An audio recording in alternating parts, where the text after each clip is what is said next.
The opening scene features a mercenary, Jim Powell, who is imprisoned in Playa Negra prison, sub-Saharan Africa. One day, he is released from the prison as a corporation wants to hire him for a mission. He is to accompany a scientist named Dr. Lila Healy to a former Soviet lab, which is now fortified by a militia. It turns out that a scientist, Dr. Irvine, has been carrying out a secret research there in the underground bunker of the fortress. Since that research has reached a very advanced stage, Jim is assigned to infiltrate the lab and retrieve all the valuable assets before Dr. Irvine disappears. For this mission, Jim is provided with his old team, including soldiers Steinman, Mason, and Corey, and engineers Harris and Williams. Jim is not happy to learn that a corporate security man, Spencer, will be joining them, but he can't refuse as Dr. Lila is in charge of the operation. Following this, the mercenaries set off for their mission, making their way through a forest. Jim urges the team members to be extra cautious as he speculates that the pathway is surrounded by landmines. On their way, they hear the sound of a motorcycle. Sensing the imminent threat, Jim orders everyone to clear the path and take cover in the minefield. Moments later, a perimeter patrol officer shows up and looks around the area before continuing on her way. After a while of walking, the mercenary group arrives at the lab building and discovers that the militia have imprisoned several civilians. According to Steinman, the militia leader, El Dictator, douses the prisoners in oil and sets them alight for his fun. Harris and Williams attempt to infiltrate the camp, while the rest of the team members take a sniper position at a distance. As Harris and Williams arrive at the gate, they are stopped by the camp guards. Williams then talks to them in Russian, claiming themselves to be technicians. However, his Russian accent does not seem to be convincing to the guards, so Harris decides to take matters into his own hands. He then pretends to be drunk and improvises an anti-Russian tirade in Georgian. As the other mercenaries grow tense, the leader of the camp responds well and allows the two of them to enter.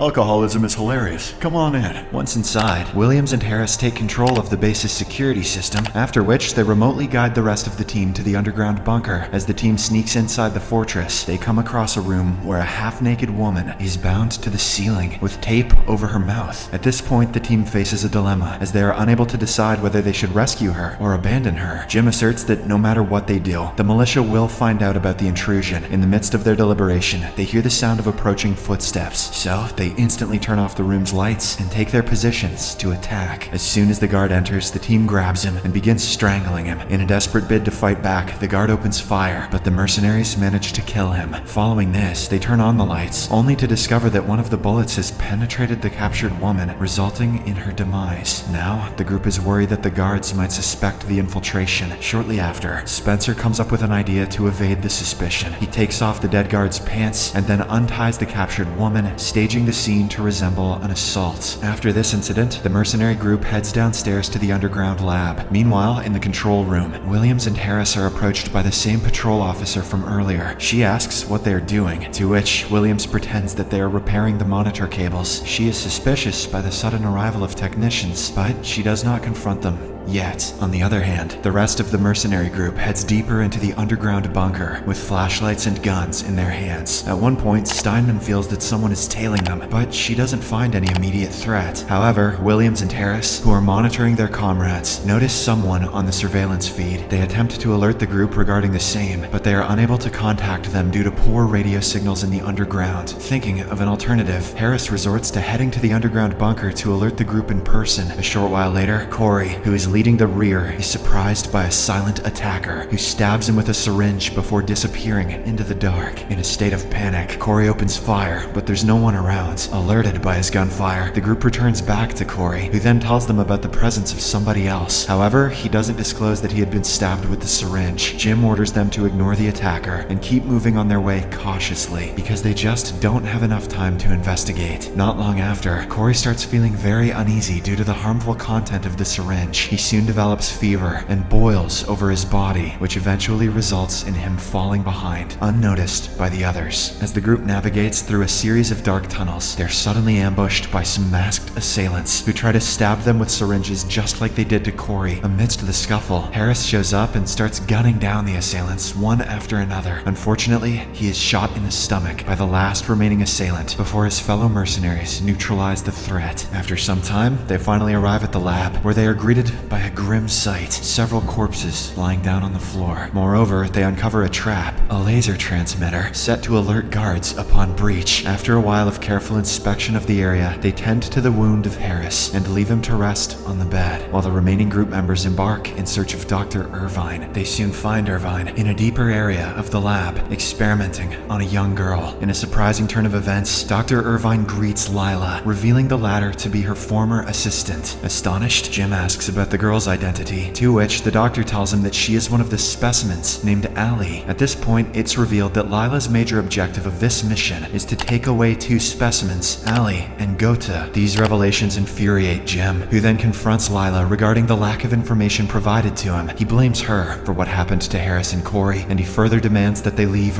right away. Regardless, Lila refuses to do so, claiming that specimen Allie is pregnant, and moving her in such a state can be fatal. Following this, Jim threatens Dr. Irvine to explain everything that is happening in the lab. In response, the doctor begins to unveil all of the secrets left by the Soviet scientists in the past. At first, she shows them a 2.4 billion-year-old meteorite, which she claims to have been buried in permafrost for 70 million years. She says that the rock contains several organic materials, such as cells, DNA, and genetics. When the Soviet scientists found it, they needed world experts to extract those contents, which is when they approached Dr. Irvine. They then lured her with promises of completely unfettered research, free of any ethical or legal restraints. She created two hybrid creatures by combining human DNA with the meteorite's contents. Furthermore, Dr. Irvine leads them to a special facility where she has kept Gota, a male hybrid with horrible-looking eyes. According to the doctor, these hybrids are just 5 years old, but they have already reached sexual maturity, and she has bred them. The offspring of the pregnant girl will be a second-generation subject who will be more alien than Gota and Allie. Their conversation is suddenly interrupted when Allie experiences labor pain. Sensing the urgency of the situation, Dr. Irvine prepares for the delivery. Despite her efforts to ease Allie's pain with anesthesia and painkillers, none prove effective on the hybrid. After multiple failed attempts, the doctor concludes that Allie won't survive much longer and proceeds to secure the offspring. Irvine's callousness towards the girl's suffering makes Steinman very uneasy. Unable to see her dying in agony, she guns down Allie, freeing her from the painful death. Upon witnessing this, Dr. Irvine asserts how Steinman has caused a loss of valuable assets. However, the latter is still so upset that she vents her anger on the doctor. Before the situation escalates, Jim takes Steinman away from the scene, suggesting that she take some time alone to calm her nerves. It was just a 5-year-old giving birth to an alien. It's not that big a deal. In the aftermath, Lila orders Jim to kill Dr. Irvine because she and her work have now become useless. Jim strictly denies, asserting that he is not an assassin. He then instructs Mason to prepare to leave, but the latter attacks him instead. Here, it's revealed that Harris and Mason have already struck a bargain with Lila, who has offered them a fortune after the mission. On the other hand, Steinman goes to Gota's chamber to inform him that his partner is no more. However, she realizes too late that the hybrid is hostile and has hidden a weapon. He suddenly attacks her and tosses her to the floor, causing her to fracture her limbs. He then walks out to the operation theater, interrupting the commotion among the mercenaries. In an unexpected turn of events, he uses his advanced weapon to blow off Irvine's head before fleeing the scene. After this event, Jim and Mason reconcile as they now have no further conflict on whether to kill Irvine or not. They then go in search of Steinman, only to find her in a wrecked state. With a common mission to neutralize the threat, Jim, Mason, and Spencer head in search of Gota, while Lila decides to look after Steinman. Minutes after they depart, Lila reveals her evil intentions by administering the injured Steinman with a fatal drug. Following this, she goes to kill Harris in the medical facility. As she prepares the same fatal drug, he reveals an unpinned grenade in his hand that blows before she can react. That's what she said. The sound of the explosion reaches the trio's ears, so Mason decides to inspect the matter. As he returns back to the medical facility, he is greeted by a grim sight: unmoving bodies of Harris and Lila. Concerned for Steinman, he rushes to her and finds her dead as well. Mason then goes back to his remaining group members and reports these tragic incidents. Hearing this, Spencer suggests that since the mission has been a complete failure, they should now simply leave together without worrying about any other objectives. Spencer then leads them into an elevator, which he claims to be a secret escape route for Lila. While they head upwards, Spencer goes on a rant, expressing his disappointment for not getting paid. Shortly after, the trio are about to exit the elevator when they are ambushed by a mutated Corey, who instantly kills Spencer. How's that for payment? He then attacks Mason, but Jim manages to shoot him to death. After this, Jim and and Mason exit the tunnels and reach the fortress gate, only to find the militia guards engaged in a fierce gunfight with Gota. The two mercenaries eventually reunite with Williams, who appears to have been assaulted brutally by the militia. The trio then take cover in a corner and watch Gota, who is on a killing spree, taking down all the militia members one after another. In a desperate bid to neutralize the threat, Mason offers to sacrifice himself to give Jim the chance to aim his target on Gota. As he walks forward, Lila, who is revealed to have survived the blast, appears from behind and shoots Jim before he can aim at Gota. In a quick retaliation, Williams grabs a shotgun and fires back, killing her on the spot. But by this time, the hybrid splits Mason in two with a machete. Despite the injury, Jim approaches the hybrid, pointing the gun towards him. As he nears, Gota asks him to pull the trigger, but the latter hesitates. As a result, the hybrid climbs up a wall and escapes the scene. In the final scene, Gota is seen walking amidst the crowd in the town, disguising himself as a normal human being.